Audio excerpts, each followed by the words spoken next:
হ্যাঁ, একটু পরিচিতি বাড়িয়ে নেন, ভালো করে ভোটে লড়েন। ক্ষমতা যেই পরিবর্তন হবে, আপনিও আপনার আইডিওলজি পরিবর্তন করে আপনিও পার্টি পরিবর্তন করে নেবেন। এটা হচ্ছে আমাদের দেশের এখন কালচার। যেই ক্ষমতায় চলে আসবে তার দিকে হুড় হুড় করে সবাই ভিড় করে চলে যাবে।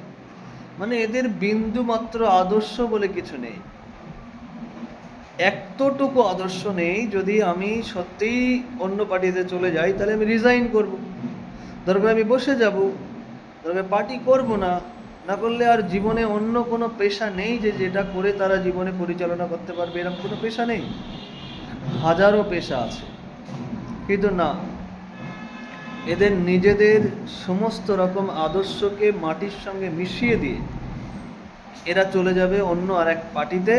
সেখানে গিয়ে আবার তারা ধোয়া তুলসী পাতা হয়ে যাবে। এর আগের পলিটিক্যাল পার্টিতে যত রকম অন্যায়, অবিচার, অসৎ আচরণ করেছিল, যত সরকারি সম্পত্তি নষ্ট করেছিল, নিজে আত্মসাৎ করেছিল, সব ধুয়ে মুছে ছাপ হয়ে যাবে, তারা হয়ে যাবে পবিত্র ব্যক্তি।